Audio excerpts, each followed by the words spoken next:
Good evening, everyone.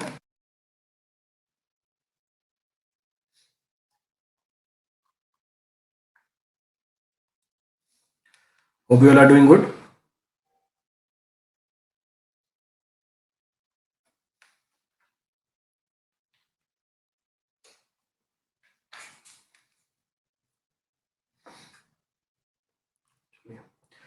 So in the yesterday's class we were talking about कल की class में हम बात कर रहे थे क्वालिटी ऑफ वेस्ट वाटर की. So in the yesterday's class we were talking about quality of wastewater. In quality of wastewater we were covered. Quality of wastewater में हमने कवर कर लिया है. We have covered about DO. We have done COD. We have done THOD. We have done TOC. We have done BOD. कल BOD complete कर ली थी हमने. So last point of discussion was BOD. तो BOD तक की कहानी हमने कर ली थी. How to find BOD experimentally, mathematically, वो सारे एनालिसिस हमने कंप्लीट कर लिए थे. That analysis we have done in detail. So will continue. तो आज क्वालिटी पैरामीटर्स कंप्लीट कर लेंगे. So there are other sets of quality parameters also. एक बार मैं उन पैरामीटर को कवर कर लेता हूँ. Once those parameter are covered will discuss about them. तो फिर आपके जो डाउट्स हैं उनको भी क्लियर कर लेंगे. सो आप डिसेबल दी चैट को डिसेबल कर लिया. एक बार टॉपिक कंप्लीट कर लेते हैं. Will further enable the chat also. So next of the waste water quality parameter to be referred. तो DO हो गया, COD हो गया, TOC हो गया, BOD हो गया. 5 हो गए. So छठा parameter. So sixth of the waste water quality parameter is ultimate BOD. So ultimate BOD by COD. So next of the parameter to be referred is ultimate BOD by COD. अब ये ratio हमें क्या बताती है? This ratio signifies the. So this ratio signifies the. This ratio signifies the quality of wastewater. So this ratio signifies the quality of wastewater. This ratio signifies the quality of wastewater with respect to type of organic matter present in it. With respect to type of organic matter present in it. That is either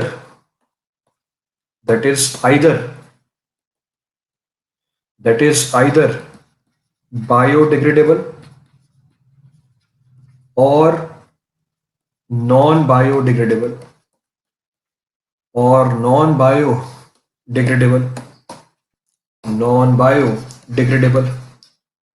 so non-biodegradable, which further helps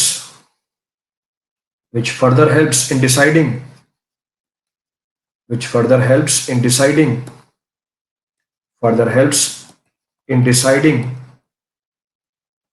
the type of treatment required to be given to the wastewater. So required to be given to the wastewater. चलिए देखिए पूरी कहानी क्या लिखी है मैंने. अब मैंने समझाने के पॉइंट ऑफ व्यू से मेंशन तो कर लिया और understanding point of view I mention. अब इसको टेक्निकली समझने की कोशिश करते हैं. तो next of the waste water quality parameter is ultimate BOD by COD ratio. तो अल्टीमेट BOD किसका इंडिकेटर है? Ultimate BOD is the indicator of biodegradable organic matter. COD किसका इंडिकेटर है? COD is the indicator of total organic matter. तो COD indicator है total organic matter का. Ultimate BOD indicator है biodegradable organic matter का. इसका मतलब ultimate BOD by COD ratio क्या बताएगी? BOD बाय COD रेशियो हमें यह बताएगी कितना फ्रैक्शन ऑर्गेनिक मैटर का बायोडिग्रेडेबल है, कितना फ्रैक्शन ऑर्गेनिक मैटर का नॉन बायोडिग्रेडेबल है. समझने के लिए एग्जांपल लेते हैं. लेट अस सपोज अगर अल्टीमेट BOD बाय COD की वैल्यू निकल के आती है 0.8, इसका मतलब 80% ऑर्गेनिक मैटर बायोडिग्रेडेबल है, 20% नॉन बायोडिग्रेडेबल है. अगर इस रेशियो की वैल्यू निकल के आती है लेट अस सपोज 0.4, इसका मतलब 40% ऑर्गेनिक मैटर बायोडिग्रेडेबल है, 60% नॉन बायोडिग्रेडेबल है. तो ये रेशियो हमें ये बताती है कितना फ्रैक्शन ऑर्गेनिक मैटर का बायोडिग्रेडेबल होगा, कितना फ्रैक्शन ऑर्गेनिक मैटर का नॉन बायोडिग्रेडेबल होगा. इसका मतलब इस रेशियो ने हमें पानी की क्वालिटी बता दी. क्या बता रहा है क्वालिटी के बारे में? How much of the fraction of the organic matter is biodegradable, how much of the fraction is non biodegradable. इस रेशियो की मैक्सिमम वैल्यू कितनी हो सकती है? इस रेशियो की मैक्सिमम वैल्यू हो सकती है 1. कब? जब पूरा का पूरा ऑर्गेनिक मैटर हो जाए biodegradable. If the total organic matter is biodegradable then the ratio will come out to be 1, क्योंकि उस समय नॉन बायोडिग्रेडेबल एब्सेंट हो जाएगा, तो COD will also correspond to biodegradable organic matter. इस रेशियो की मिनिमम वैल्यू थियोरेटिकली हो सकती है 0, जब पूरा का पूरा ऑर्गेनिक मैटर हो जाए नॉन बायोडिग्रेडेबल. तो theoretically value of this ratio falls in the range of 0 to 1. ये 0 से लेके 1 के बीच में वेरी करती है. प्रैक्टिकली 0.92 के आसपास मैक्सिमम वैल्यू जाती है, पर theoretically the value of this ratio falls in the range of 1 to 0. अब इस रेशियो की सिग्निफिकेंस समझ में आ गई. अब ये रेशियो हमारी आगे हेल्प क्या करती है? ये रेशियो हमारी ये हेल्प करती है आइडेंटिफाई करने में कि हम वेस्ट वाटर प्लांट में ट्रीटमेंट बायोलॉजिकली कर पाएंगे या नहीं कर पाएंगे. इस बात को समझने के लिए again we are going back to waste water. हम फिर से रेफरेंस निकालते हैं वेस्ट वाटर की. हमारे वेस्ट वाटर की प्राइम इंप्यूरिटी थी ऑर्गेनिक मैटर. अब तो हमें ये भी पता है कौन सा organic matter, biodegradable organic matter. एक बायोडिग्रेडेबल ऑर्गेनिक मैटर को हम ट्रीटमेंट प्लांट में बायोलॉजिकली भी डिकम्पोज कर सकते हैं और केमिकली भी डिकम्पोज कर सकते हैं. तो अगर वेस्ट वाटर प्लांट में मैं बायोडिग्रेडेबल ऑर्गेनिक मैटर को अगर केमिकली डिकम्पोज करूं, इसका कोई एडवांटेज नहीं है. हाँ, जल्दी डिकम्पोज हो जाएगा, पर मेरे को सीवेज को डिकम्पोज कराने के बाद उसको डिस्पोज ही तो करना है. It means early treatment of sewage is not advantage. तो अगर मैं ट्रीटमेंट प्लांट में बायोडिग्रेडेबल ऑर्गेनिक मैटर को केमिकली डिकम्पोज करूं, ट्रीटमेंट जल्दी हो जाएगी, पर ये मेरे लिए कोई फायदा नहीं होगा, पर नुकसान जरूर होगा. केमिकल की कॉस्ट आ जाएगी, the cost of the chemical will be included. इसका मतलब कंक्लूजन ये है कि सीवेज ट्रीटमेंट प्लांट में ट्रीटमेंट हमेशा होती है biologically. Will always carry out the biological treatment of waste water. हम केमिकल ऐड करेंगे ही नहीं. अगर हमने बायोलॉजिकल ट्रीटमेंट कराई तो नो डाउट टाइम ज्यादा लगेगा, हमें कोई फर्क नहीं पड़ता, क्योंकि ट्रीटमेंट के बाद तो हमें डिस्पोज ही करना है वेस्ट वाटर को. पर फायदा जरूर मिलेगा कि बायोलॉजिकल ट्रीटमेंट की कॉस्ट बहुत कम होती है, क्योंकि एक नेचुरल प्रोसेस है. इसका मतलब ये हुआ कि सीवेज ट्रीटमेंट प्लांट में ट्रीटमेंट हमेशा होती है बायोलॉजिकली. अब हम ट्रीटमेंट बायोलॉजिकली कर पाएंगे या नहीं कर पाएंगे, वो डिपेंड करता है इस रेशियो के ऊपर. That depends upon the value of this ratio. कैसे? सीवेज ट्रीटमेंट प्लांट में जो ट्रीटमेंट यूनिट्स हैं, they are designed for biological treatment. तो उनको हम डिजाइन करते हैं. कैसे डिजाइन करते हैं भी आगे करेंगे. Will talk about designing of treatment plant. पर भी एक जानकारी दे दी कि ट्रीटमेंट प्लांट में सारे ट्रीटमेंट यूनिट डिजाइंड है फॉर बायोलॉजिकल ट्रीटमेंट. तो अगर आपने एक ऐसा वेस्ट वाटर का सैंपल भेज दिया, अगर आपने एक ऐसा वेस्ट वाटर का सैंपल प्लांट में भेज दिया जिसमें बायोडिग्रेडेबल ऑर्गेनिक मैटर का कंटेंट कम है, नॉन बायोडिग्रेडेबल ऑर्गेनिक मैटर का कंटेंट ज्यादा है, ये हमारे प्लांट को खराब कर देगा. It will be toxic for our plant. इस बात को समझने के लिए हम वैल्यूज के टर्म्स में बात करते हैं. We talk in terms of value. और कैसे बात करते हैं? अगर इस रेशियो की value, so if ultimate BOD by COD ratio is more than 0.8, अगर ultimate BOD by COD ratio 0.8 से ज्यादा निकल के आता है, इसका मतलब क्या हुआ? If more than 80% of the organic matter is biodegradable then treatment can be done biologically. तब आप ट्रीटमेंट बायोलॉजिकली कर सकते हो. तो उसका मतलब treatment can be done biologically. So treatment can be done biologically. So treatment can be done biologically. तो अगर ultimate BOD by COD ratio 0.8 से ज्यादा है, you can carry out the treatment biologically, क्योंकि 80% से ज्यादा ऑर्गेनिक मैटर क्या है? बायोडिग्रेडेबल है.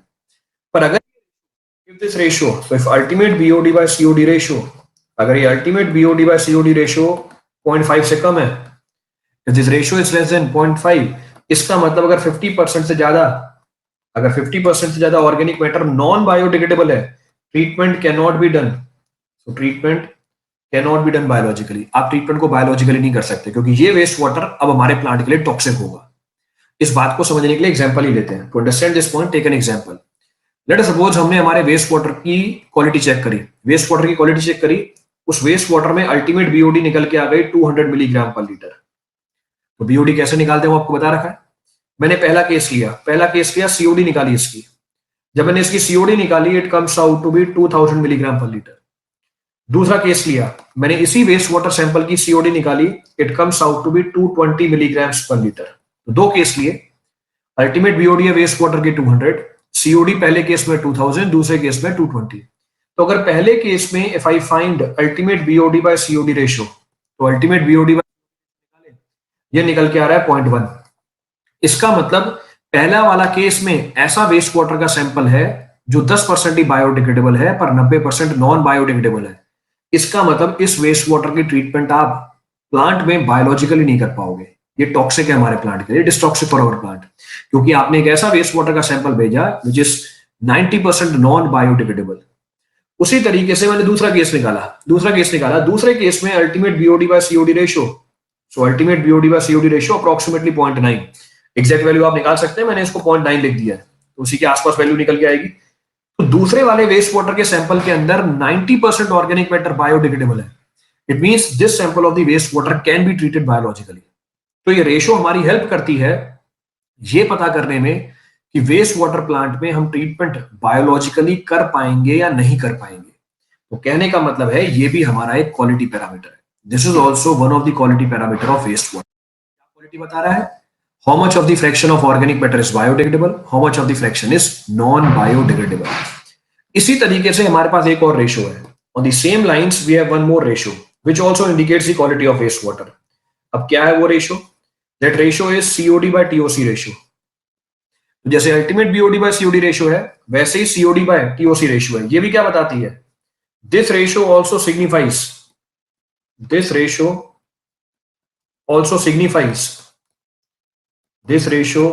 also signifies quality of wastewater। This ratio also signifies quality of wastewater with respect to type of organic matter।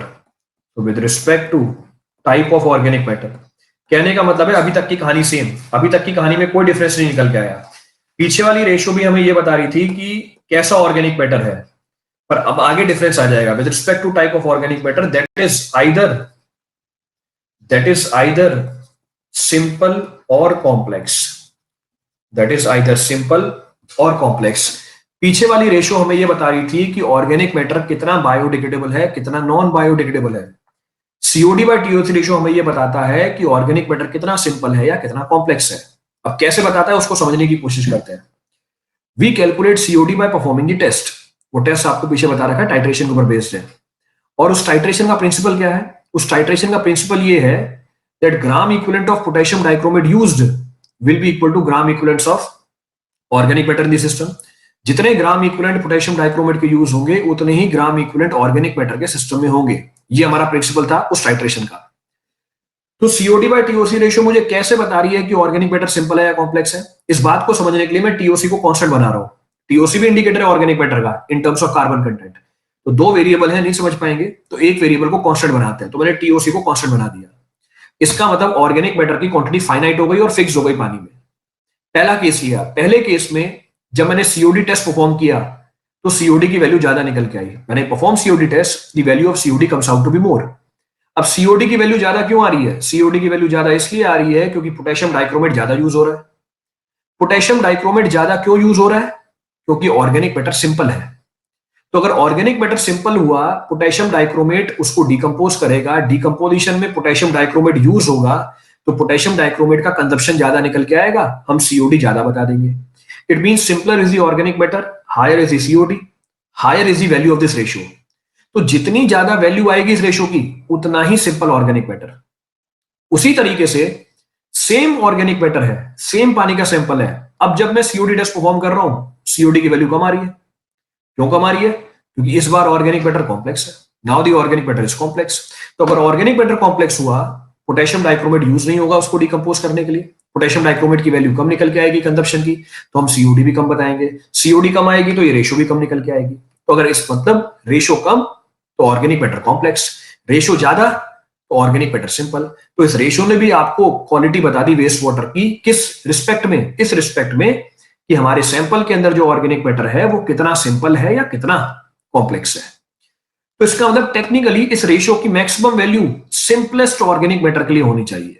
The value of this ratio should come out to be maximum for simplest organic matter. तो वो this ratio varies in the range of, हम लिख सकते हैं this ratio is in range of, this ratio is in range of 0 to 5.33। ये ratio very करती है 0 से लेके 5.33 के बीच में। It is 5.33 for methane, it is 5.33 for methane. ये मीथेन के लिए निकल के आती है मैक्सिमम, क्योंकि वो सिंपलेस्ट ऑर्गेनिक मैटर है हमारा। It is 5.33 for methane, so it is 5.33 for methane and 0 for those organic matter, and 0 for those organic matter which could not be decomposed, which could not be decomposed by potassium dichromate, जिसे potassium dichromate जैसा strongest oxidising reagent भी decompose नहीं कर पाए। तो अगर हमने COD test perform किया, उसमें पोटेशियम डाइक्रोमेट ऑर्गेनिक मैटर को डिकम्पोज नहीं कर पा रहा, तो पोटेशियम डाइक्रोमेट की कंजप्शन जीरो, हम सीओडी जीरो बोल देंगे। और ये जो रेशियो मैक्सिमम आती है, ये आती है मीथेन के लिए। इसको आप कैलकुलेट भी कर सकते हो। कैसे कैलकुलेट कर सकते हो? मुझे सीओडी बाय टीओसी रेशियो निकालनी है, किसकी? मीथेन की। अब सीओडी वो निकलता है टेस्ट परफॉर्म करके, we find COD by performing test, और मीथेन के ऊपर सीओडी टेस्ट का रिजल्ट नहीं पता हमें। फिर हमें दूसरा कंसेप्ट पता है। क्या कंसेप्ट पता है? For all practical purposes COD can be taken equal to THOD. आप सीओडी को टीएचओडी को बराबर मान सकते हो, क्योंकि दोनों बराबर ही होते हैं। COD is equal to THOD conceptually. तो हम बोल सकते हैं COD by TOC ratio is equal to THOD by TOC ratio for methane. और आपने मीथेन के लिए लास्ट वाली क्लास में, तो जब हमने टीएचओडी और टीओसी बताया था, मीथेन के लिए मैंने टीएचओडी भी निकलवाई थी, मीथेन के लिए मैंने आपसे टीओसी भी निकलवाई थी। So for 1000 milligram per liter of methane, you have calculated THOD also, you have calculated TOC also. एक बार उसकी रेशियो निकाल के देखना कितनी आ रही है। This ratio comes out to be 5.33. ये रेशियो निकल के आती है 5.33। इसका मतलब मीथेन हमारा सिंपलेस्ट ऑर्गेनिक मैटर है, तो रेशियो मैक्सिमम ही आनी चाहिए। क्यों सिंपलेस्ट ऑर्गेनिक मैटर है? क्योंकि मीथेन में सिर्फ 4 कार्बन हाइड्रोजन के बॉन्ड है। इससे सिंपल और कोई ऑर्गेनिक मैटर नहीं हो सकता। अगर इससे एक स्टेप ऊपर भी जाओगे, अगर इससे एक स्टेप ऊपर भी जाओगे ईथेन में, तो ये भी इससे कॉम्प्लेक्स होता है, क्योंकि इसमें कार्बन कार्बन बॉन्ड आ जाती है, और कार्बन कार्बन बॉन्ड स्ट्रांग होती है कार्बन हाइड्रोजन बॉन्ड से। तो इसका मतलब लॉजिकली ये रेशियो ज्यादा निकल के आएगी अगर ऑर्गेनिक मैटर सिंपल होगा। तो इसका मतलब आप बोल सकते हो जोड़ के दोनों चीजों को कि ultimate BOD by COD ratio हमें ये बताएगी कि ऑर्गेनिक मैटर कितना बायोडिग्रेडेबल है, कितना नॉन बायोडिग्रेडेबल है। ये रेशियो हमें ये बताएगी कि ऑर्गेनिक मैटर कितना सिंपल है या कितना कॉम्प्लेक्स है। तो ये दोनों की दोनों रेशियो क्वालिटी बता रही है वेस्ट वाटर की, hence they are termed as quality parameter of waste water. इसीलिए इनको quality parameter of waste water बोला जाता है। अब मैं चैट को अनेबल कर रहा हूं, I am enabling the chat. If you have any doubt from this you can ask. अगर आपको कोई डाउट है इन दोनों टॉपिक में से तो आप पूछ सकते हो। So enable the chat now. Chat को अनेबल कर दिया मैंने।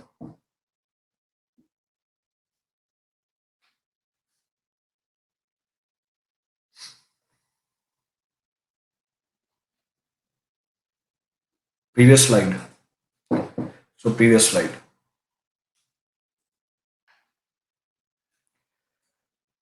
Why we have taken क्या लिखा है आपने? Lokesh 0.5 is 0.4 also. 0.5 is why we have taken 0.5 is 0.4 also. Clear करो अपनी स्टेटमेंट को, क्या पूछ रहे हो? क्लियर है स्टेटमेंट? क्या पूछना चाहते हैं आप? प्लस के बारे में बता दो। प्लस के बारे में भी क्लास नहीं चल रही है, क्लास के बाद पूछना। अभी जो टॉपिक चल रहा है उस पर कॉन्सेंट्रेट करो। हार्ड एंड फास्ट रूल है 0.8। हार्ड एंड फास्ट कोई रूल नहीं होता, ये हमने बना रखी लिमिट हमारी समझ के लिए।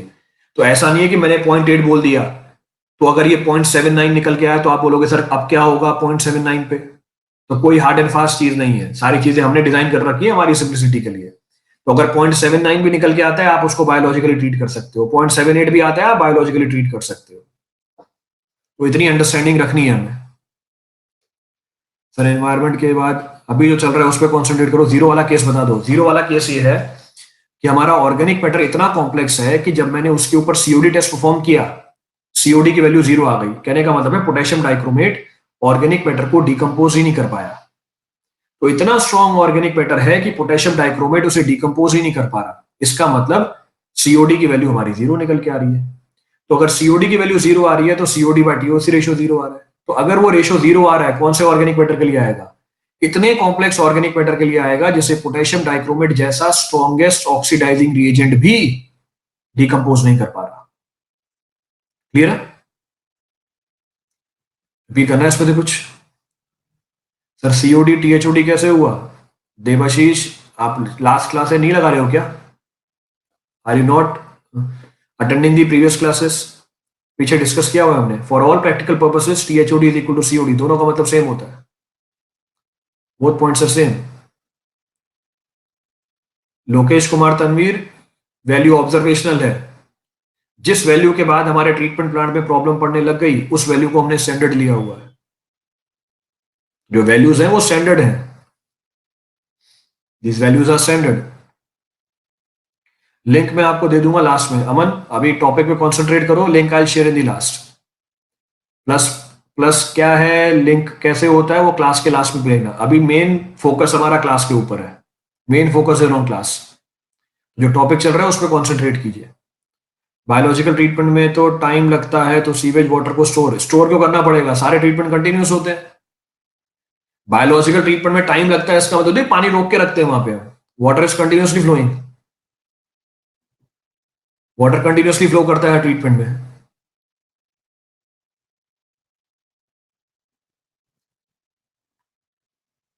नेक्स्ट स्टोर वाला हो गया पॉइंट।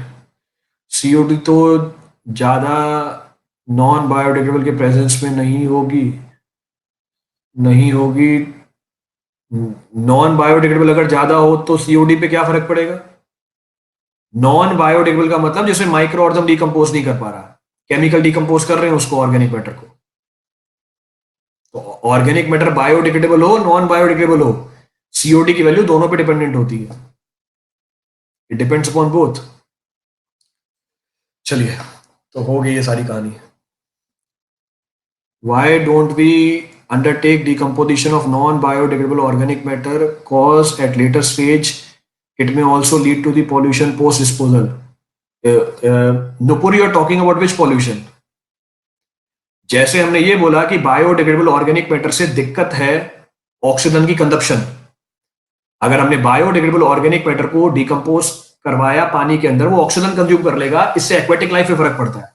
तो आप बोल रहे हो नॉन बायोडिग्रेडेबल ऑर्गेनिक मैटर में create pollution in the later stage. आप किस चीज को पॉल्यूशन बोल रहे हो, you are talking about what pollution.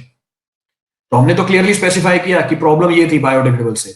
आप नॉन बायोडिग्रेडेबल से क्या प्रॉब्लम बताना चाहते हो, what is the meaning of pollution. Pollution का मतलब क्या है आपकी स्टेटमेंट में। तो आप जिस चीज को पॉल्यूशन बोल रहे हो इसका मतलब क्या है, what is the meaning of this pollution. चलिए, यानी अब जितने भी क्वालिटी पैरामीटर बता दिए आपको, air pollution due to composting, अरे हमने तो रिवर में फेंका है इसको, एयर पॉल्यूशन कहां से हो जाएगा।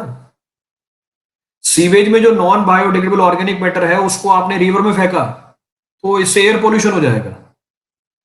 सीवेज में जो नॉन बायोडिग्रेडेबल ऑर्गेनिक मैटर है उसको आपने लैंड के ऊपर फेंका, अगर मैंने लैंड में पानी को डिस्पोज कर दिया, पानी सीप कर गया ग्राउंड में, इससे एयर पॉल्यूशन कैसे हो जाएगा। How come air pollution will take place. Waste water है ना ये, वाटर को या तो जमीन पे फेंकते हैं या पानी में फेंकते हैं, तो पानी में या जमीन पे फेंकने से एयर पॉल्यूशन कैसे हो जाएगी। How come air pollution will take place. वो सॉलिड वेस्ट होता है, दैट इज सॉलिड वेस्ट। अभी हम लिक्विड वेस्ट की बात कर रहे हैं, we are talking about liquid waste. तो कोई एयर पॉल्यूशन नहीं होगा उससे, no air pollution will take place. Now the main point of discussion जिसके ऊपर आपका सवाल बनता है और जिसके लिए परेशान हो रहे होते हो आप, कैसे। We have to compare between the magnitude of all the quality parameters. जितने भी क्वालिटी पैरामीटर्स हैं उन सबके मैग्नीट्यूड को कंपेयर करना है हमें। So out of all the quality parameters that we have discuss, कौन कौन से पैरामीटर है, अल्टीमेट बीओडी है, सीओडी है, टीएचओडी है, टीओसी है। Out of all these parameters which of the parameter will assume the highest value. Refresh करो लोकेश कुमार, अगर वीडियो पॉज हो रहा है तो रिफ्रेश करो, यहां से फीड सही जा रही है, here the feed is proper. अगर वीडियो पॉज होता है तो मेरे को भी पता चल जाता है यहाँ पे, तो मेरे यहां से फीड प्रॉपर जा रहा है। Out of all these quality parameters THOD will assume the highest value. Reason being what, क्यों टीएचओडी की वैल्यू हाईएस्ट होगी, why THOD will assume the highest value, क्योंकि टीएचओडी का मतलब है oxygen required for decomposition of organic matter, और वो भी कैसे, थ्योरेटिकली। आपने थ्योरेटिकली पूरे ऑर्गेनिक मैटर को डिकम्पोज करा दिया, तो इससे ज्यादा ऑक्सीजन डिमांड नहीं निकल के आ सकती। No more oxygen demand than THOD can come out, तो टीएचओडी की वैल्यू मैक्सिमम निकल के आएगी। नेक्स्ट है सीओडी, तो नेक्स्ट है सीओडी, तो सीओडी की वैल्यू टीएचओडी से कम निकल के आती है, आनी नहीं चाहिए, बराबर आनी चाहिए, ये आपको लॉजिक बताया है। तो COD should be equal to THOD, it comes out to be less than THOD, क्योंकि हमारे पास प्रैक्टिकली कोई तरीका नहीं है ऑर्गेनिक मैटर को पूरा डिकम्पोज कराने का। तो इसलिए सीओडी टीएचओडी से कम निकल के आता है, होता नहीं है कम। दोनों की वैल्यू क्या होनी चाहिए? बराबर होनी चाहिए। The value of both should be equal. तो THOD is greater than equal to COD. तो ये दोनों के दोनों ऑक्सीजन डिमांड थे कौन से ऑर्गेनिक मैटर को डिकम्पोज करने के लिए? टीएचओडी और सीओडी ऑक्सीजन डिमांड थे कौन से ऑर्गेनिक मैटर को डिकम्पोज करने के लिए? कौन से ऑर्गेनिक मैटर को डिकम्पोज करने के लिए? टोटल ऑर्गेनिक मैटर को डिकम्पोज करने के लिए। सीओडी की वैल्यू ज्यादा निकल के आएगी अल्टीमेट बीओडी से। Value of COD will always come out to be more than ultimate BOD. क्यों इसकी वैल्यू ज्यादा निकल के आएगी? क्यों इसकी वैल्यू ज्यादा निकल के आएगी? Why COD will be more than ultimate BOD? क्योंकि COD is the oxygen required for decomposition of total organic matter. ये ऑक्सीजन की डिमांड है टोटल ऑर्गेनिक मैटर के लिए, और ये ऑक्सीजन की डिमांड है कौन से ऑर्गेनिक मैटर के लिए? बायोडिग्रेडेबल ऑर्गेनिक मैटर के लिए। इसलिए सीओडी हमेशा अल्टीमेट बीओडी से ज्यादा आएगा। हाँ, एक केस में दोनों बराबर हो सकते हैं। कब? एक केस में दोनों बराबर हो सकते हैं। कब? जब non biodegradable organic matter absent हो जाए। बायोडिग्रेडेबल नहीं दीपक, नॉन बायोडिग्रेडेबल एब्सेंट हो जाए। तो जब नॉन बायोडिग्रेडेबल एब्सेंट हो जाएगा उस समय आपको सीओडी अल्टीमेट बीओडी के बराबर मिलेगा। आप इन तीनों को क्यों कंपेयर कर पाए? आप इन तीनों को क्यों कंपेयर कर पाए? आप इन तीनों डिमांड को क्यों कंपेयर कर पाए? क्योंकि बेस सेम है। क्या बेस सेम है? ये ऑक्सीजन की रिक्वायरमेंट है। क्योंकि इसमें ऑक्सीजन की रिक्वायरमेंट हमारा बेस है, हम कंपैरिजन कर पाए। You are able to compare with them logically. आपने लॉजिक बता के कंपेयर कर दिया। ये आखिरी वाली इंफॉर्मेशन मैंने आपको डायरेक्टली दी है। जनरली अल्टीमेट बीओडी टीओसी से ज्यादा निकल के आता है। जनरली अल्टीमेट बीओडी टीओसी से ज्यादा निकल के आता है, कम भी हो सकता है। तो ये मैंने ऑब्जर्वेशन के बिहाफ पे बताया, इसमें कोई लॉजिक नहीं है। क्योंकि पहली तीन चीजें ऑक्सीजन की डिमांड है for decomposition of organic matter, और टीओसी क्या है? TOC is the carbon present in the organic matter. तो ऑर्गेनिक मैटर में कितना कार्बन होगा और उसको डिकम्पोज करने के लिए कितना ऑक्सीजन चाहिए, इन दोनों में कोई रिलेशनशिप नहीं है। There is no relationship between the two. Clear है पूरी कहानी? प्रहलाद, आपके सवाल का जवाब अभी दिया मैंने, पर क्योंकि सुनना है नहीं, समझना है नहीं, बस सवाल पूछे जाना है। आपके सवाल का जवाब अभी दे दिया मैंने। चीनू, आपके सवाल का जवाब भी अभी दे दिया। भैया डाइक्रोमेट डिमांड कैसे कंपेयर कर लोगे यहां पे? अगर अभी ध्यान से सुन रहे होते, अपने सवालों को साइड में रखते हुए मेरी बात को ध्यान से सुन रहे होते, आपको अपने सवाल का जवाब खुद मिल जाता। Dichromate demand is the oxygen required for decomposition of both organic and inorganic matter. कैसे कंपेयर कर लोगे इससे? How you can compare it? Base he same नहीं है। You cannot compare dichromate demand with any of the oxygen demand here. आप dichromate demand को इन तीनों में से किसी भी ऑक्सीजन डिमांड से कंपेयर कर ही नहीं सकते लॉजिकली। तो उसकी वैल्यू ज्यादा भी आ सकती है, बराबर भी आ सकती है, कम भी आ सकती है। तो it cannot be referred here. उसको नहीं रेफर किया जा सकता यहां पे। क्लियर है पूरी कहानी? रिपीट करना है इस पर से कुछ? We are able to compare between the magnitude of all the quality parameters। सारे क्वालिटी पैरामीटर के मैग्नीट्यूड को कंपेयर कर लिया हमने। चलिए आगे बढ़ते हैं। Will carry forward. आगे बढ़ते हैं next of the quality parameter. So next of the quality parameter, तो 6 हो गए थे हमारे। तो 6 पैरामीटर्स वी हैव डिस्कस। 7 हो गए थे, 7 पैरामीटर कर लिए हमने। Next of the parameter is population equivalent. Next of the parameter is population equivalent. तो अगला पैरामीटर जो है हमारे पास वो है population equivalent. So next of the point of reference is population equivalent. Now this concept of population equivalent, ये जो concept है हमारा पॉपुलेशन इक्विवेलेंट का, this concept of population equivalent is being derived by us. ध्यान सुनना इस बात को वापस। ये जो कंसेप्ट है पॉपुलेशन इक्विवेलेंट का, ये हमने डिराइव किया हुआ है। ये हमने डिराइव किया हुआ है हमारी सिंप्लिसिटी के लिए। So this concept of population equivalent is being derived by us for our simplicity only. Why? ऐसा क्यों किया हमने? इस बात को समझने के लिए हमें एक बेसिक जानकारी होनी चाहिए। क्या बेसिक जानकारी होनी चाहिए? कि किसी भी कम्युनिटी में वहां के वेस्ट वाटर का ट्रीटमेंट करती है वहां की municipal body. So in any community treatment of the waste water is being carried out by the municipal body of that community, but the cost of the treatment is to be given by us. उसके treatment की जो cost है वो हम देते हैं। तो treatment तो म्युनिसिपल बॉडी करती है, कॉस्ट हमें देनी पड़ती है। लेट सपोज एग्जांपल लेते हैं, 1 महीने में हमारे शहर में जो सीवेज प्रोड्यूस हुआ, एक महीने में हमारे शहर में जो सीवेज प्रोड्यूस हुआ उसकी cost of treatment I 10⁻6 rupees, 10 lakh rupees. Population थी कम्युनिटी की, late us suppose 1 lakh, population थी कम्युनिटी की 1 लाख, तो this was rupees per month. तो एक महीने में जितना भी सीवेज प्रोड्यूस हुआ उसके ट्रीटमेंट के लिए म्यूनिसिपल बॉडी की कॉस्ट लगी 10 लाख रुपीज। पॉपुलेशन थी हमारी 1 लाख, तो per capita cost of treatment आ गई, per capita cost of treatment आ गई 10 rupees per capita per month. इसका मतलब एक महीने में एक इंसान के सीवेज के ट्रीटमेंट की कॉस्ट है 10 रुपए। तो हमने सीवेज कौन सा ट्रीट किया? हमने सीवेज ट्रीट किया सैनिटरी सीवेज। सैनिटरी सीवेज क्या होता है? Mixture of domestic sewage and industrial sewage. तो डोमेस्टिक सीवेज की टोटल कॉस्ट तो हम निकाल सकते हैं। लेट सपोज एक घर में 5 लोग रहते हैं, अगर एक घर में 5 लोग रहते हैं, टोटल कॉस्ट ऑफ ट्रीटमेंट कितनी हुई? 5 इंटू 10 रुपए, 50 रुपए। तो 50 रुपए हमें देने पड़ेंगे, that 50 rupees is to be given by us. तो म्यूनिसिपल बॉडी हमसे 50 रुपए ले जाएगी। अब दिक्कत कहां आती है? दिक्कत वहां आती है जहां पे हमें इंडस्ट्रियल सीवेज की भी कॉस्ट ऑफ ट्रीटमेंट निकालनी है, क्योंकि ट्रीटमेंट हुई है सैनिटरी सीवेज की प्लांट में। तो इंडस्ट्री तो इंडिविजुअल है नहीं, हमारी जो रेट है वो तो है पर कैपिटा के फॉर्म में। अब rate of treatment is in the form of per capita. पर इंडस्ट्री ने भी सीवेज प्रोड्यूस किया और उसको भी हमने ट्रीट किया, अब उससे कॉस्ट ऑफ ट्रीटमेंट कैसे निकालें?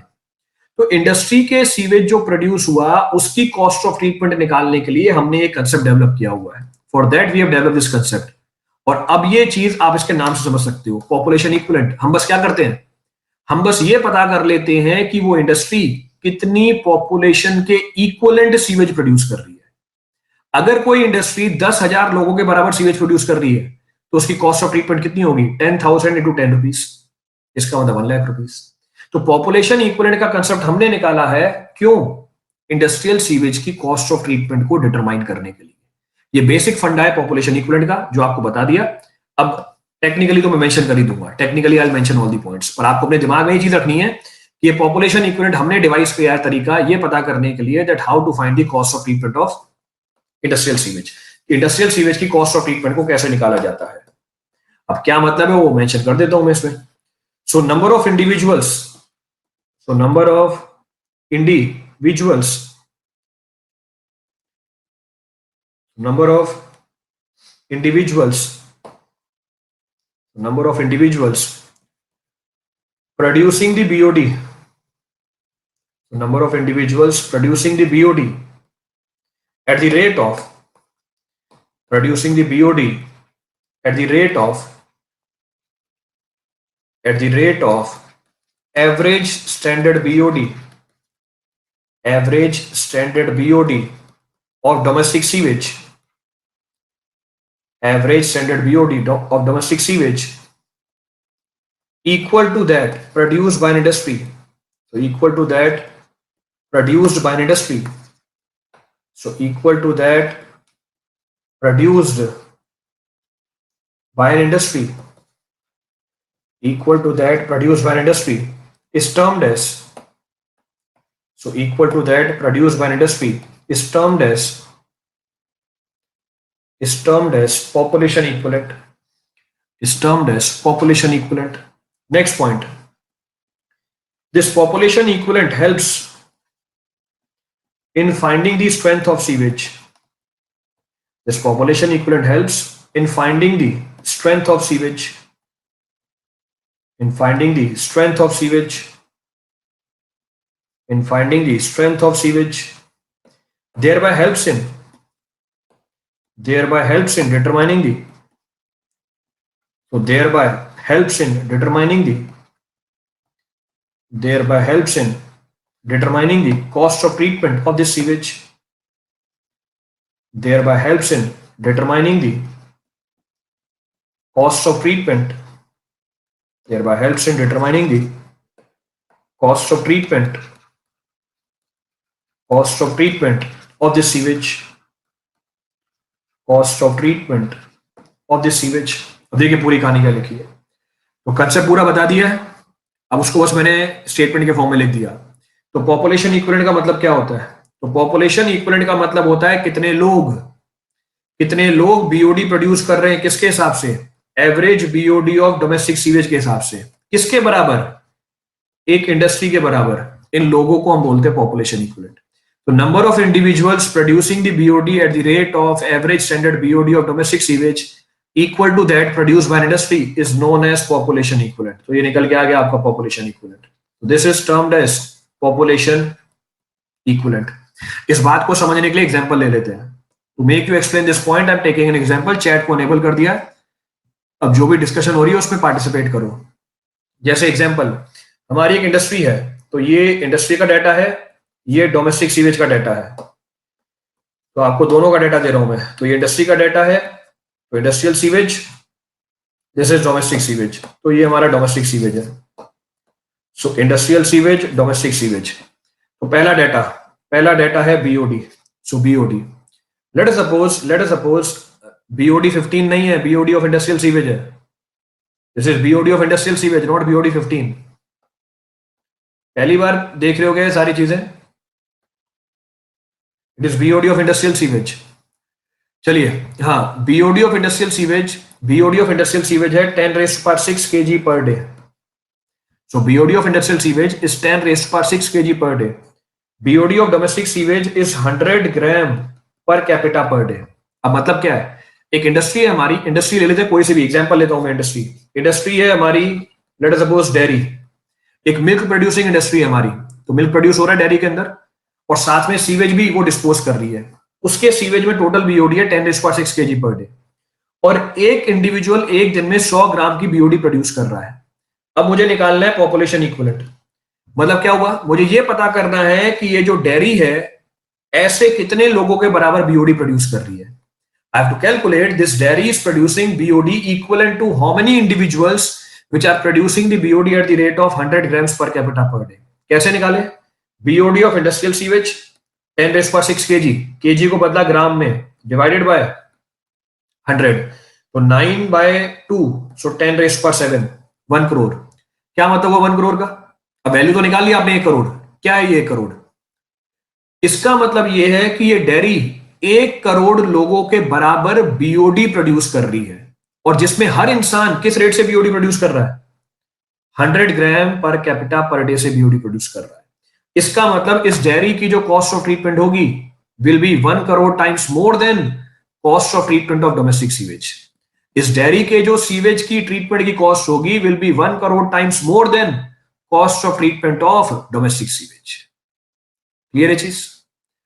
अब ये हमने इक्विवेलेंसी निकाली बीओडी के बेस पे। सवाल में वो इक्विवेलेंसी किसी और पैरामीटर के टर्म में पूछ सकता है। इन प्रॉब्लम इक्विवेलेंसी में भी आज इन terms of other parameter also. जैसे एग्जांपल ले लेते हैं, यही इंडस्ट्री डिस्चार्ज प्रोड्यूस कर रही है, 10⁻7 लीटर पर डे।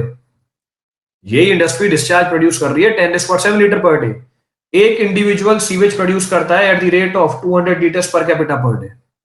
तो डेयरी ने जब मिल्क प्रोड्यूस किया, इससे सीवेज जनरेट हुआ 1 करोड़ लीटर पर डे। एक दिन में एक इंसान 200 लीटर सीवेज प्रोड्यूस करता है। एक दिन में एक इंसान 200 लीटर सीवेज प्रोड्यूस करता है। तो पॉपुलेशन इक्विवेलेंट कितना हुआ with respect to discharge? So population equivalent with respect to discharge 10⁻7 divide by 200, तो ये हो गया 5, यानी 5 × 10⁻4। इसका मतलब 50,000। तो आप बोलोगे सर पॉपुलेशन इक्विवेलेंट 1 करोड़ भी है, पॉपुलेशन इक्विवेलेंट 50,000 भी है, ऐसा कैसे हो गया? ये जो 1 करोड़ पॉपुलेशन इक्विवेलेंट था किसके रिस्पेक्ट में था? ये जो 1 करोड़ पॉपुलेशन इक्विवेलेंट था ये किसके रिस्पेक्ट में था? This 1 crore population equivalent was with respect to BOD. कि ये जो डेयरी है 1 करोड़ लोगों के बराबर बीओडी प्रोड्यूस कर रही है, पर 50,000 लोगों के बराबर क्या कर रही है? पर 50,000 लोगों के बराबर क्या कर रही है? डिस्चार्ज प्रोड्यूस कर रही है। तो ये भी पॉपुलेशन इक्विवेलेंट है, ये भी पॉपुलेशन इक्विवेलेंट है। क्लियर है पूरी कहानी? रिपीट करना है इसमें तो कुछ भी? Any point to be refer from this now? कोई सा पॉइंट रिपीट करना उसमें से? तो आपको प्रॉब्लम में इक्विवेलेंसी वो किसी भी पैरामीटर के रिस्पेक्ट में दे सकता है। इक्विवेलेंसी में भी आज इन टर्म्स ऑफ एनी पैरामीटर। अब कोई सा पॉइंट रिपीट करना हो इस पूरी कहानी में से? Any point to be referred from this for anyone?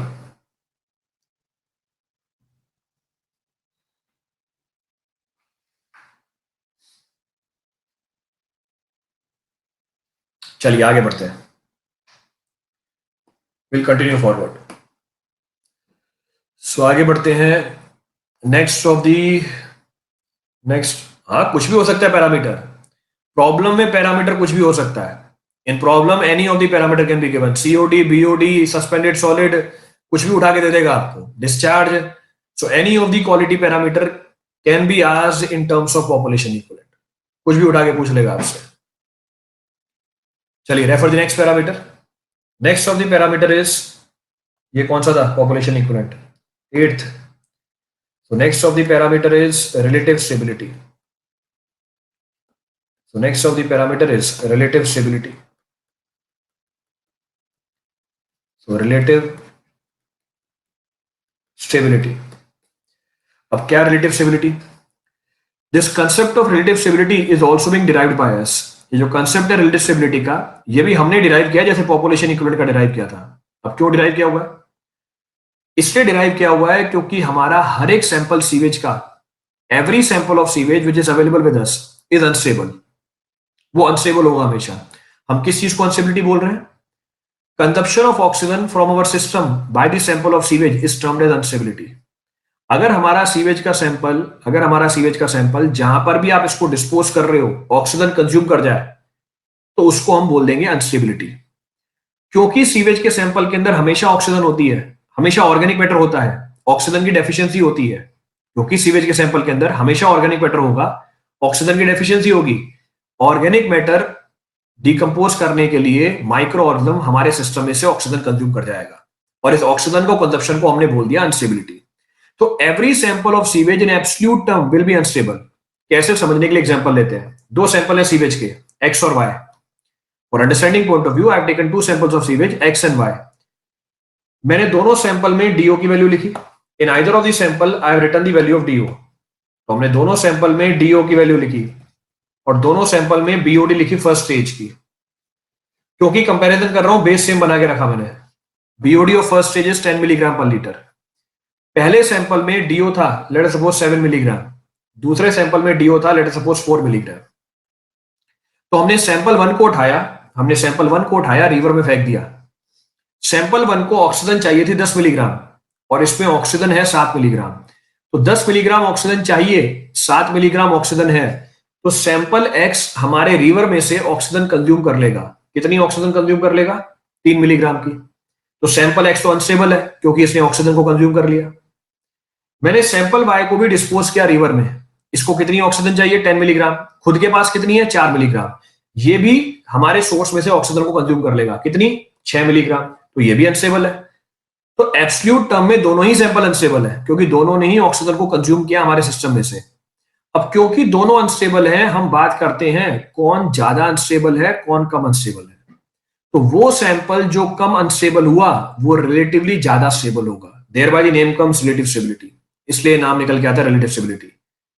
तो रिलेटिव स्टेबिलिटी हमें यह बताता है कि एक सैंपल सीवेज का दूसरे सैंपल के कंपैरिजन में कितना स्टेबल है या अनस्टेबल है। क्योंकि एब्सोल्यूट टर्म में तो सीवेज का सैंपल हमेशा अनस्टेबल ही होगा क्योंकि वो ऑक्सीजन कंज्यूम करेगा हमारे सिस्टम में से। तो ये बेसिक फंडा है रिलेटिव स्टेबिलिटी का। अब आगे इसको technically I can write this point technically also. कैसे? Relative stability it is defined as ratio of oxygen available in the effluent.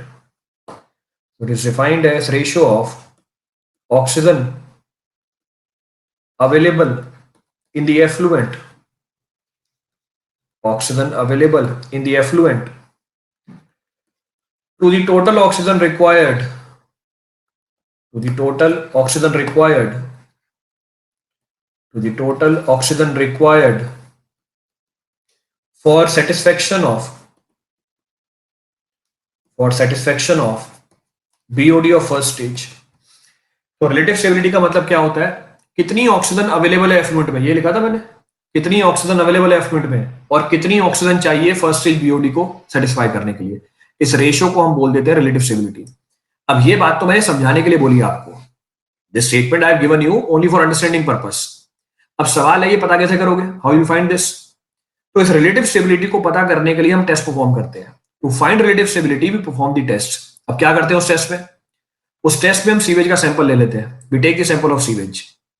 उस सीवेज के सैंपल के अंदर वी ऐड मीथिलीन ब्लू। तो हमने सीवेज का सैंपल लिया, तो उसको समझाने के लिए मैं टेस्ट भी दिखा देता हूं आपको। हमने सीवेज का सैंपल लिया, I taken the sample of sewage, इसमें हमने मिथिलीन ब्लू सॉल्यूशन डाल दिया। In the sample of sewage I add methylene blue sample. तो सीवेज के सैंपल के अंदर हमने मिथिलीन ब्लू डाला, तो ये हमारा सीवेज का सैंपल है।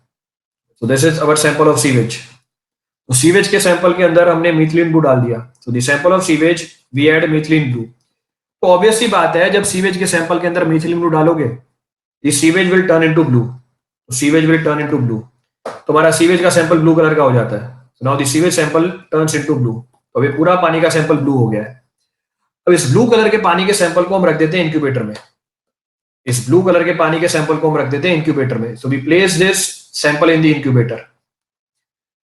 क्या नोट करते हैं? We note after how much time sample decolorises. हम नोट करते हैं कितने टाइम बाद सैंपल डीकलराइज हो गया। तो टेस्ट में रिपीट कर रहा हूं, हम सीवेज का सैंपल लेते हैं और इसमें हम ऐड करते हैं मिथिलीन ब्लू। जैसे ही मैंने इसमें मिथिलीन ब्लू डाला, हमारा सैंपल हो जाता है ब्लू कलर का। अब इस ब्लू कलर के सैंपल को रख देते हैं इंक्यूबेटर में। इंक्यूबेटर क्या होता है वो आपको बता रखा है, it is a device which is used to maintain constant temperature. और हम नोट करते हैं कितने टाइम बाद सैंपल डीकलराइज हो गया। अब ये हमें स्टेबिलिटी कैसे बता देता है, इस बात को ध्यान से सुनना। This decolourisation of methylene blue colour sample is done by the enzymes which are released during the metabolism of anaerobic microorganism। ये मिथिलीन ब्लू सैंपल को डीकलराइज करते हैं वो माइक्रो ऑर्गेनिज्म जो ऑक्सीजन की एब्सेंस में ग्रो करते हैं। फिर से रिपीट कर रहा हूं, this methylene blue sample is decolorised by the enzymes released during the metabolism of anaerobic micro organisms. ये मेटाबॉलिज्म क्या होती है पहले ही बता रखा है आपको। मेटाबॉलिज्म वो प्रोसेस होती है जिसमें जो हम न्यूट्रिएंट्स कंज्यूम करते हैं ब्रेक कर जाते हैं सिंपल न्यूट्रिएंट्स में। तो the process in which bigger nutrients are broken into the lighter ones and energy is released known as catabolism. फिर हमारी बॉडी इस रिलीज एनर्जी को यूज करती है और नए सेल्स बनाती है, this is known as anabolism.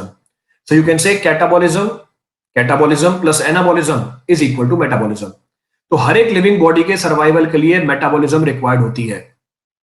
तो कहने का मतलब ये है कि जब एनाएरोबिक माइक्रो ऑर्गेनिजम्स की मेटाबॉलिज्म होती है, कुछ ऐसे एंजाइम्स रिलीज होते हैं जो इस मिथिलीन ब्लू सॉल्यूशन को डीकलराइज कर देते हैं। और यहीं से हमें पता चल गया सैंपल की स्टेबिलिटी कितनी है कितनी नहीं है। क्यों? अगर हमारा सैंपल जल्दी डीकलराइज कर गया, अगर हमारा सैंपल जल्दी डीकलराइज कर गया, इसका मतलब ये हुआ कि ये जो एंजाइम्स हैं जल्दी आ गए। ये एंजाइम्स जल्दी क्यों आ गए? क्योंकि एनाएरोबिक कंडीशन जल्दी डेवलप हो गई। एनाएरोबिक कंडीशन जल्दी क्यों डेवलप हो गई? क्योंकि एरोबिक कंडीशन जल्दी खत्म हो गई। एरोबिक कंडीशन जल्दी क्यों खत्म हो गई? क्योंकि ऑक्सीजन कम था। और अगर ऑक्सीजन कम था, इसका मतलब सैंपल क्या है? रिलेटिवली अनस्टेबल है। If the oxygen is less, it means sample is relatively unstable। उसी तरीके से अगर हमारे सैंपल को डीकलराइज होने में, अगर हमारे सैंपल को डीकलराइज होने में ज्यादा टाइम लगा, अगर हमारे सैंपल को डीकलराइज होने में ज्यादा टाइम लगा, इसका मतलब एनाएरोबिक कंडीशन को डेवलप होने में ज्यादा टाइम लगा। It means more time is required for sample to get decolorized। इसका मतलब ये हुआ कि एनाएरोबिक कंडीशन ज्यादा टाइम बाद डेवलप हुई। इसका मतलब ये हुआ कि एरोबिक कंडीशन कम टाइम ज्यादा टाइम तक थी। अगर एरोबिक कंडीशन ज्यादा टाइम तक थी, इसका मतलब ऑक्सीजन ज्यादा प्रेजेंट था। और अगर ऑक्सीजन ज्यादा प्रेजेंट था, इसका मतलब रिलेटिव स्टेबिलिटी ज्यादा थी। इसका मतलब इस टेस्ट में जो टाइम लगता है सैंपल को डीकलराइज करने में, वो टाइम हमें सैंपल की रिलेटिव स्टेबिलिटी बता देता है। तो इस टेस्ट में हम नोट क्या करते हैं? Time required by the sample to get decolorised. अब टाइम नोट तो कर लिया, वैल्यू कैसे निकालते हैं? How do we calculate? तो उसके लिए हमारे पास एम्पेरिकल रिलेशन है। तो you can say relative stability. तो relative stability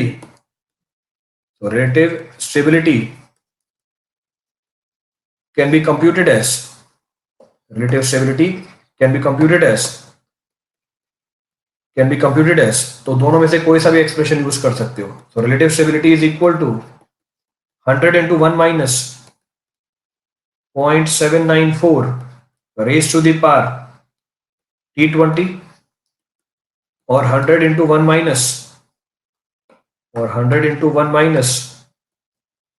0.605 raised to the power T37। So relative stability can be computed by any of the following expression। कोई सा भी एक्सप्रेशन यूज कर सकते हो, कोई इसमें वो नहीं है। अभी T20 और T37 क्या है? T20 and T37, so T20 and T37, so T37 तो T37 are the time required by the sewage sample, are the time required by the sewage sample, are the time required by sewage sample,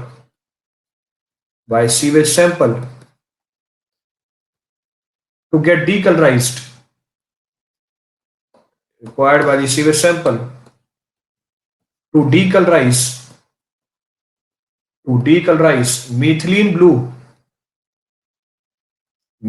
blue solution when incubated at 20 and 37 degrees Celsius respectively, when incubated at 20 and 37 degree Celsius respectively. तो अगर आपने sample को 20 degree पे incubate किया, पहले वाला expression use करो, 37 degree पे इंक्यूबेट किया, दूसरा वाला एक्सप्रेशन यूज करो। तो दोनों में से कोई सा भी यूज कर सकते हो। Any of the expression can be use to find relative stability. Clear है पूरी कहानी? Any point to be refer from this? Numerical कराने हैं? हाँ, न्यूमेरिकल कराते हैं।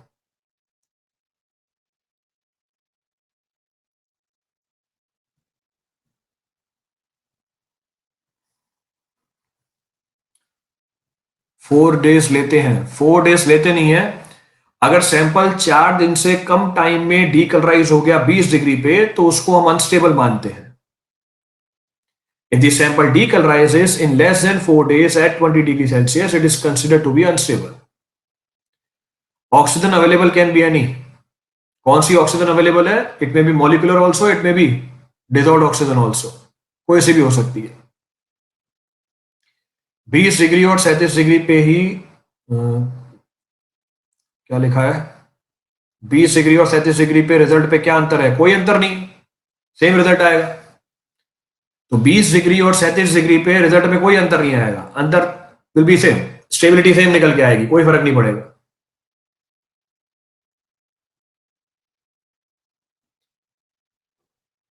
From values of S U can से एस मींस रिलेटिव स्टेबिलिटी। ये दो स्टैंडर्ड टेम्परेचर है हमारे। क्यों लेते हैं इसकी थ्योरी पीछे बता रखी है आपको, that theory we have discussed. Greater than 4 हुई तो क्या इफेक्ट होगा? ग्रेटर देन 4 हुई तो हमारा सैंपल स्टेबल होगा, यानी उसमें ऑक्सीजन ज्यादा होगी, that sample is relatively stable. Temperature का इफेक्ट नहीं होगा, मतलब टेम्परेचर का इफेक्ट स्टेबिलिटी पे नहीं होगा। टेम्परेचर का कोई इफेक्ट नहीं है स्टेबिलिटी पे, क्योंकि स्टेबिलिटी ऑक्सीजन से गवर्न हो रही है, टेम्परेचर से गवर्न नहीं हो रही है।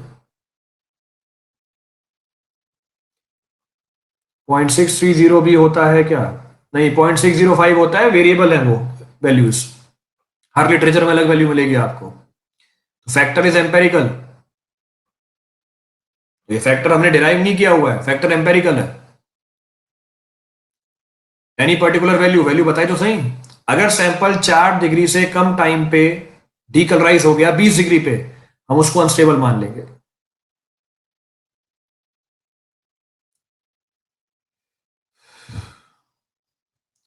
ग्रुप में क्वालिटी ऑफ वेस्ट वाटर के अच्छे, जिसमें जो आप छोटी छोटी मगर मोटी बात बताएं, उसका एप्लीकेशन क्वेश्चन सेट करवा दीजिए।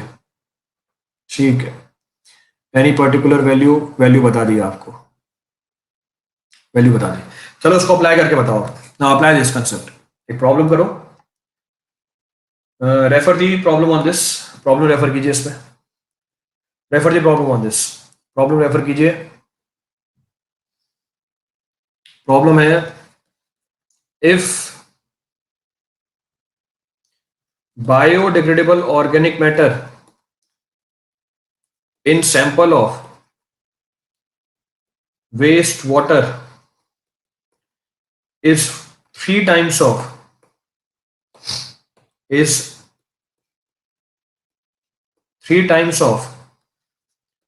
non-biodegradable organic matter, is 3 times of non-biodegradable organic matter present in it is 3 times of non-biodegradable organic matter present in it.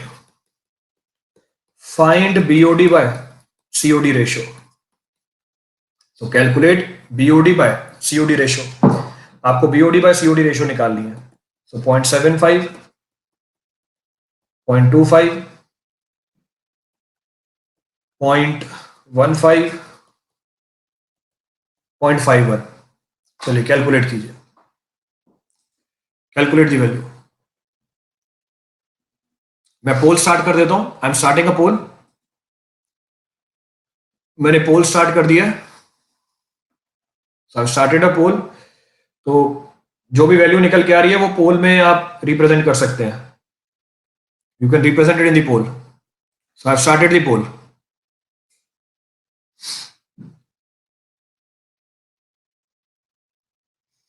आपका जो भी जवाब है आप पोल में दे सकते हैं.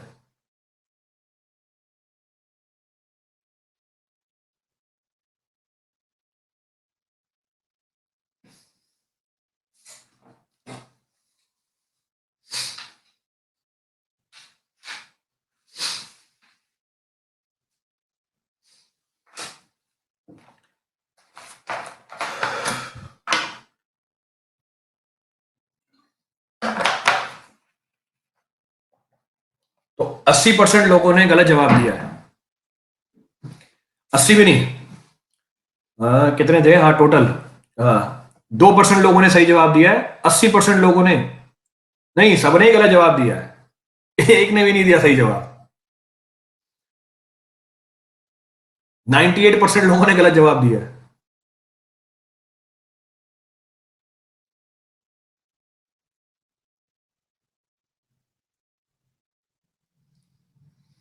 To calculate the value of BOD by COD. चलिए क्या है देखो. तो प्रॉब्लम ने बोला कि बायोडिग्रेडेबल ऑर्गेनिक मैटर है 3 times of non biodegradable organic matter का. So it is 3 times of non biodegradable organic matter. तो अल्टीमेट बीओडी किसका इंडिकेटर है? Ultimate BOD is indicator of biodegradable organic matter. COD किसका indicator है? Biodegradable organic matter plus non biodegradable organic matter का. इसको मतलब क्या लिख सकते हो आप? 3 times of non biodegradable organic matter. So it can be written as 3 times of non biodegradable organic matter. इसको क्या लिख सकते हैं? 4 times of non biodegradable organic matter. It means ultimate BOD by COD ratio will come out to be 3 by 4. So 3 by 4 is equal to 0.75. तो ultimate BOD by COD ratio आ गया 0.75. पर ये तो पूछा ही नहीं था आपसे. कहां सही था? ये तो पूछा ही नहीं है. ये सवाल तो पढ़ो. ये पूछा है क्या आपसे? देखो बोल और रही कंजुगेट बीम. सही तो था. इसलिए डिफ्लेक्शन नहीं निकलता तुम्हें डायरेक्टली. इसलिए इनडायरेक्ट तरीका यूज करते हैं हम कंजुगेट बीम मेथड. क्योंकि सीधा आंसर तो निकलता नहीं है. वो देखो ऊपर क्या पूछा हुआ है. ऊपर पूछा हुआ है बीओडी बाय सीओडी रेशियो. और जब डिस्कस कर रहा था वहां बताया था कि BOD 5 at 20 degree Celsius is taken as standard BOD. ये हमारी स्टैंडर्ड बीओडी होती है. और अगर कुछ भी नहीं लिख के दे इसका मतलब वो बीओडी 5 एट 20 डिग्री सेल्सियस है. तो आपने तो किसकी रेशियो निकाली है अभी? अल्टीमेट बीओडी बाय सीओडी की निकाली है. सवाल किसकी पूछ रहा है? सवाल पूछ रहा है बीओडी 5 बाय सीओडी की. तो अगर बीओडी के आगे कुछ भी नहीं लिखा हुआ है इसका मतलब वो बीओडी 5 एट 20 डिग्री सेल्सियस ही है. It is BOD 5 at 20 degree Celsius. तो आपको निकालना था बीओडी 5 बाय सीओडी रेशियो. तो बीओडी 5 और अल्टीमेट बीओडी में आपको रिलेशनशिप बता रखी है. That relationship is known to us. तो आप लिख सकते हो यहां पे. तो अल्टीमेट बीओडी को मैं क्या लिख सकता हूं? Ultimate BOD can be written as what? Ultimate BOD is what? Ultimate BOD is BOD 5 divided by 0.68 COD. This is equal to 0.75. Hence, BOD 5 by COD ratio will be equal to 0.68 into 0.75. So it comes out to be 0.5. So BOD by COD ratio is equal to 0.51. It's not equal to 0.75.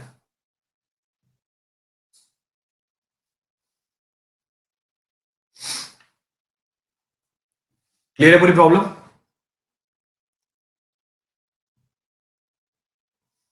तो सी भी 2% लोगों ने दिया था।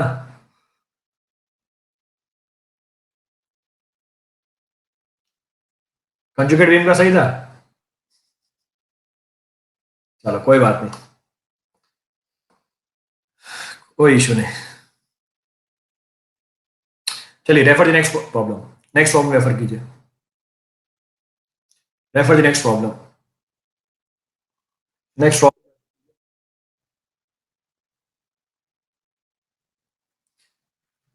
If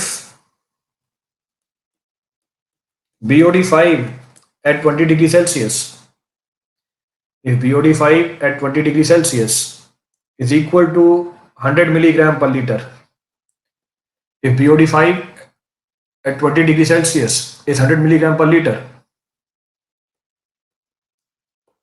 find ultimate BOD at 30 degrees Celsius. Find ultimate BOD at 30 degrees Celsius. Assume KD at 20 is equal to 0.15 per day. 0.15 per day. Calculate.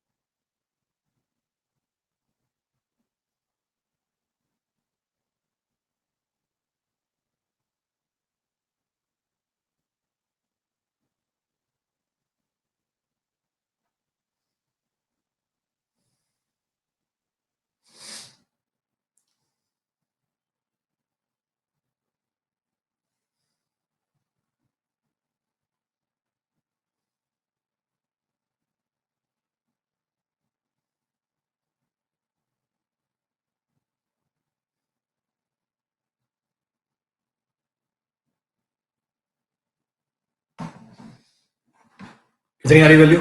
189। तो अभिषेक कुमार तिवारी 189, पंकज कुमार बोल रहे हैं 121। तो 189, 121, 237 भी आ रहा है।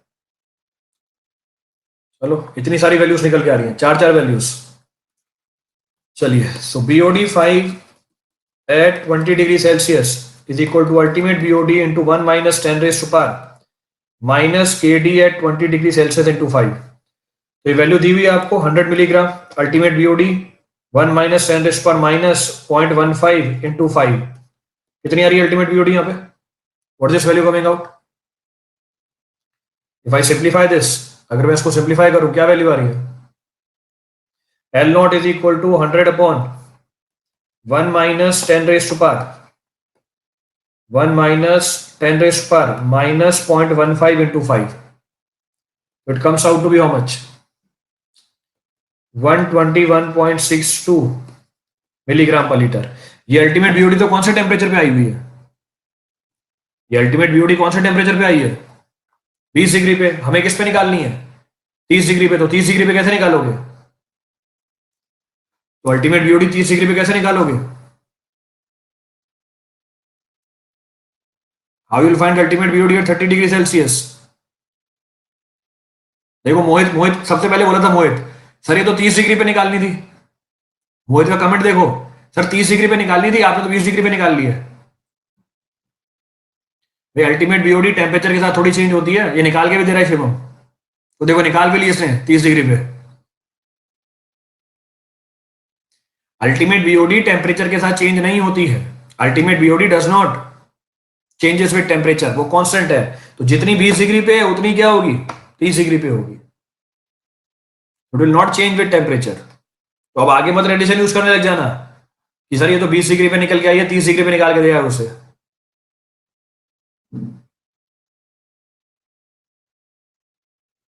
ये देखो KD एट 30 फाइंड करना पड़ेगा।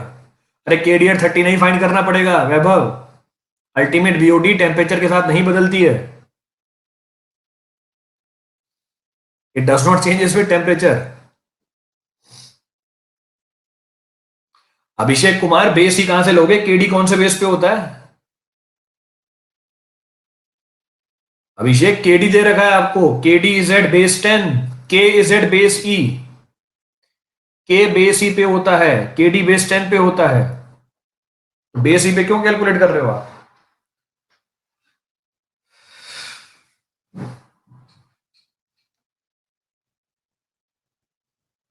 क्लियर है? So we're done with today's class. So tomorrow we'll start with disposal of sewage. कल स्टार्ट करेंगे हम डिस्पोजल ऑफ सीवेज से। So disposal of sewage effluent. So tomorrow we'll be discussing about disposal of sewage. चलिए, thank you everyone. Link भेज देता हूं मैं group का। I am sharing the link.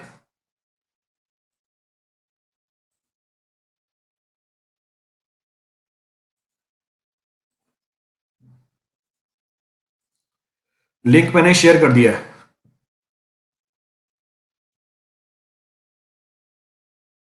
Link share कर दिया है, उसको पिन भी कर दिया है।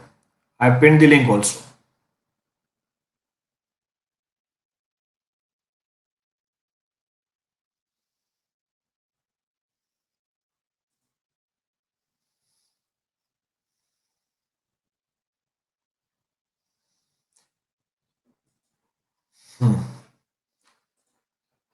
चलिए, थैंक यू एवरीवन।